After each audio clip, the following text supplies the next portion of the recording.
Shukacharya. This stands at its zenith in the world of ancient scriptures. Beginning this session, we would enjoy the beautiful verses with their glorious meanings. We will certainly go through enough number of shlokas and both the philosophical and mythological important aspects.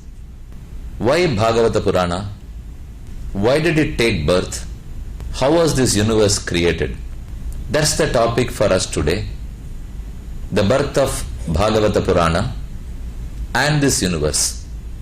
It's imperative that I know the purpose of my creation. Any product is produced. The most important is to know the purpose of its production. If not, it will be misused. Similarly, I am created, I am born. There must be a right purpose. If I know that, I would be fulfilling that purpose. If I do not, I would be misusing myself. If I misuse a product that I possess, I can realize my folly, change my course, use it properly. But if I misuse myself, it's too difficult to realize my folly. Once I misuse myself, who will correct me? My products are corrected by me. I am also a product because I am created. But the difference is, other products are mundane, insentient. Whereas me, the Jivatma, who is blessed with this body, is sentient. The only object, which is this Jivatma, that is sentient, has the power to realize, to think, to reflect, to meditate, and to correct its course. But we need a guide to our ways. The guide is Veda, Purana, and Itihasa. Who will I accept as my guide? One who is knowledgeable, who is selfless, and my well-wisher. You cannot find a better person than Veda Vyasa who would possess all these three qualities. Vyasa was selfless. He didn't expect anything in reciprocation from us. Vyasa was very knowledgeable, as he is the one who classified all the four Vedas in Dwapara Yuga. And lastly, Vyasa is certainly my well-wisher. He wishes my well-being because he is a God-sent messenger for the well-being of this universe. We all know this verse, Vyasam, Vasishta Naptaram, Shakteh Pautramakalmasham, Parasharatmajam Bande, Shukatatam Taponidhim. This talks about the glorious lineage of Veda Vyasa. Vasishtacharya's son was Shakti. Shakti's uncomparable son was Parashara. Parashara gave birth to Veda Vyasa. Vyasa's son was Shukacharya. When we take the name, in fact, you would only find goosebumps. Everyone has been so selfless, has worked day and night to serve this humanity, to make this human being a better living being. We are not animals. We have limitations. We can't live as we think. When animals can also have limitations, they can also be tamed. Certainly human beings can be. But we can't tame a human being with any weapon. Instead, it is the shloka, upadesha of acharyas like Veda Vyasa that puts us in the right path. There are totally 18 Puranas which supplement the study of Vedas. Itihasa Puranabhyam Vedam Samupabrahmayet Bibhetyalpashrutad Vedaha Mamayam Pratarishyati. This is a shloka from a Purana. It says, you cannot study the Veda as a standalone text. You will not be able to know the right meaning. Instead, first study the Vedas, augment them by a study of Itihasa and Purana. Then you stand to gain. You are clear in your understanding.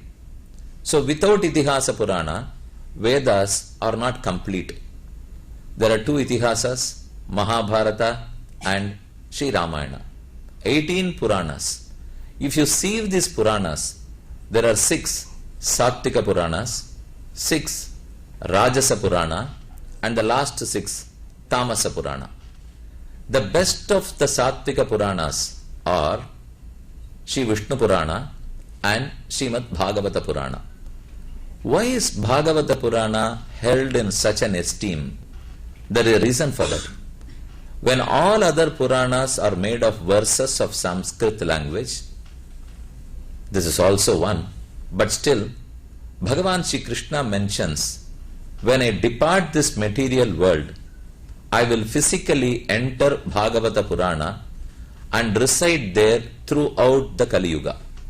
So this is the significance of Bhagavata Purana and why it is so different from other Puranas. So if you go through the shlokas of Bhagavata, it is as such studying Shri Krishna himself. He is found in this Purana in the form of holy words, in the form of sacred shlokas. Bhagavan is sacred. It's too difficult to go close to him. Instead, we can reach him, get closer to divinity through the shlokas of Srimad Bhagavata Purana. It is so helpful to us because in this Kali Yuga, we are little confused. Options cause confusion. You can say so.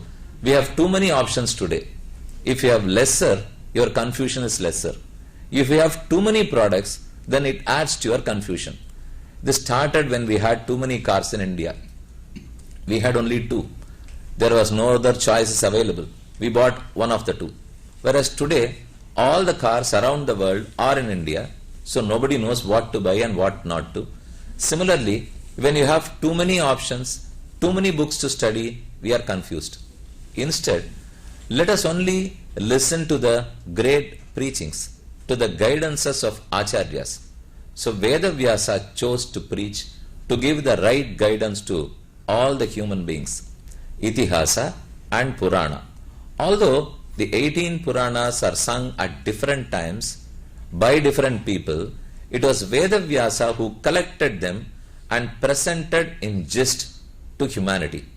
So Bhagavata Purana, which is the glorious, which is the crest jewel in the galaxy of Puranas, is nothing else than Shri Krishna himself. Given this introduction, let us now deal with the first chapter of Padma Purana, which talks about the glory of Bhagavata Purana. We are not beginning with the first chapter of Bhagavata Purana. Instead, we will first go through the verses of Padma Purana, which talks about the greatness, the importance of Srimad Bhagavata Purana. Unless one appreciates the importance, we will not devote time to learn the same. So first let us know how this Bhagavata does good to me. This is so good to me. It is so easily available to me. It's accessible. It is too good to me and I benefit out of that. Now coming to the first chapter, Pritihi Shaunaka Chittete Hyato Vachmi Vicharyacha Sarva Siddhanta Nishpannam Samsara Bhayanashanam Yam Prabrajantam Anupetam Apeta Krityam Dvaipayano Virahakatara Ajuhava Putreti Tanmayataya Taravo Bineduhu Tam Sarvabhuta Hridayam Muni Manatosmi. This is the first invocatory verse on Sri Shukacharya. Shuka was the son of Vedavyasa, but he was more enlightened. He was more detached than his father himself. There goes a story. Vedavyasa and Shuka were going past a pond on a day. There were many girls, youth, who were taking bath in that pond. They did not wear all clothes. When they passed, when Vyasa passed, they went, rushed, grabbed their clothes and hid themselves. When after Vedavyasa, Shukacharya passed the same way. No girl was bothered. She didn't rush to grab her clothes. Both of them left. After a while, Vyasa thought, I am too old. Whereas these girls did not bother about Shukacharya who was too young. They didn't want to hide themselves when Shuka passed, whereas they had wanted to when me, a senior citizen, passed by them. Why will it be? He returned. Shuka never returned. Vedavyasa returned. And he was so inquisitive, he questioned the girls, why did you behave so? The girls replied, because you were the one who took notice of our action, returned, questioned us. Your son never noticed us when we were naked. He did not notice that we didn't grab our clothes. He never wanted to return and ask the reason for our action because he turned a blind eye towards us. He never bothered who we were. He never discriminated between a tree, a human being, and in human beings between a male and a female. That's the reason why he is held as the most detached. Shukacharya left his home. He left his father. He went to the jungle in pursuit of Brahman. Although his father was a detached soul, he could not bear separation from Shukacharya. So he calls for him. This shloka talks about calling sage Vedavyasa who wanted to get back his son to his home. But Shukacharya never turned back to him. Shloka says, Yam pravrajantam anupetam apeta krityam dvaipayanaha virahakatara ajuhava. Viraha, the pranks of separation. He could not bear the separation from Shuka. Ajuhava. So sage Vedavyasa called him. Putreti tanmayataya. Hey putra, oh my son, why don't you return? He didn't answer. Instead, to the surprise of Vedavyasa, a tree answered, Oh father, are you calling me? A lion answered, Oh Vedavyasa, are you calling me? The reason is, Shukacharya never discriminated between a tree, himself, and a lion. He treated all to be the part and parcel of that Parabrahma. Putreti tanmayataya taravo bineduhu tam sarvabhuta hridayam muni manatosmi. Let me offer my salutations to that glorious Muni, Shukacharya. Shuka is kili, a parrot. If a parrot has tasted a mango or a fruit, it seems the fruit would become tastier. So here Shukacharya has tasted the fruit of Srimad Bhagavatam. So it is tastier than when Vedavyasa preached Bhagavata Purana. Putreti tanmayataya tam sarvabhuta hridayam muni manatosmi. Now the place of action is Naimisharanya. We have to move ourselves to Naimisharanya, the sacred city, the holy Divyadesham sung by Tirumangiyalvar himself. There are totally 8 kshetras which are known as Swayam Vyakta Kshetra. In these 8 holy sites, Bhagavan has evolved himself. He was not made by any sculptor. He was not created. It's all Swayam Vyakta Kshetra. I hope you will be knowing all the 8. The first is the southernmost Totadri, Vanamamalai, Deivanayaka Perumal. Then the next, Sri Ranga, Sri Ranganatha. Then the next, Sri Mushnam, Varaha Bhagavan. Then the northern boundary of Tamil Nadu is Thiruvengadam, Tirumalai, Venkatesha Perumal. These are the four in South India. Then come to north. The northernmost, both are in Himalayas. One is Muktinath Salagram, which is to the east of India. The other is to the west of Himalayas, which is Badrinath, Badri Vishal. Then come a little south of these two. In the footsteps of Himalayas, you would find to the west Pushkara Kshetra, where Bhagavan resides in the form of Tirtha, pure water. Then to the east of Uttar Pradesh, Naimisharanya, where he is in the form of trees and forest. So these are the 8 Swayam Vyakta Kshetras.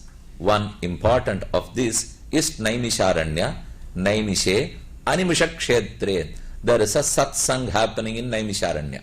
Suta Pauranika, the son of Romaharshana, is seated in the Acharya seat. Other rishis are squatting around him, Shaunaka and other co-rishis. Shaunaka and other rishis question Suta Pauranika as to the way of life in Kali Yuga. Shaunaka replies. So this the communication, the conveyance of Srimad Bhagavata Puranam was between Suta Pauranika and Shaunaka. And this conveyance is a story which is embedded between the communication, the conversation between Shukacharya and Parikshit. So this is a story in a story. This is a communication, a conversation within another conversation. As you all know, one conversation was Mahabharata, which was between Vaishampayana and Janamejaya. In Mahabharata, there are many conversations. One is between Arjuna and Krishna, which finally became Bhagavad Gita. Another between Bhishmacharya and Yudhishthira, which became Sahasranama. So there are many conversations within the macro conversation of Vaishampayana and Janamejaya. Similarly, in this case, first Vedavyasa recited, he authored. Then Shukacharya communicated to Parikshit Maharaja. Then within that, we are talking about Suta Pauranika and Shaunaka. Always, it seems, great epics or great works are born when great noble souls communicate. When they talk between each other, that comes Pritihi Shaunaka Chittete Hyato Vachmi Vicharyacha Ajnana Dhvantva Vidvamsa Koti Surya Samabrava Bhakti Jnana Viragaptaha Viveko Vardhate Mahan Maya Moha Nirasascha Vaishnavehi Kriyate Katham. This was the question raised by Shaunaka to Suta Pauranika. Now, who was Suta Pauranika? He was the son of Romaharshana. Who was Romaharshana? One who listened to the preaching of Shukacharya along with Parikshit. Parikshit was the direct disciple. He was the one who was confused and wanted Shukacharya to guide him in the right way. But Romaharshana requested Shukacharya to be seated by the side of Parikshit so that he could also study this glorious verse. Fortunately, Shukacharya accepted. So he got the bounty of Bhagavatam. Now, being the son of Romaharshana, Suta Pauranika already inherited the treasure of Bhagavata Purana. And there goes the story. Romaharshana was once preaching this Bhagavata Purana. Balarama entered the scene. Unfortunately, being absorbed in the glory of Bhagavata Purana, Balarama went unnoticed. He got wild. He immediately wielded its weapon and beheaded Romaharshana. All the listeners immediately caught hold of Balarama. We had one Upanyasaka, you killed him. Now where will we go to listen anymore? Immediately Balarama realized his mistake. He blessed, let the son of Romaharshana be blessed with all the greatness of his father. He would become a Pauranika. He would preach you henceforth. Thus, by the blessing of Balarama, Suta Pauranika became a great orator. And he started communicating this Purana to whoever were in need, whoever were in pursuit. Shaunaka questioned Suta Pauranika, Bhakti, Jnana, Viragaptaha, Viveko Vardhate Mahan, Maya Moha Nirasascha, Vaishnavaihi Kriyate Katham. It seems this Kali Yuga is too deadly.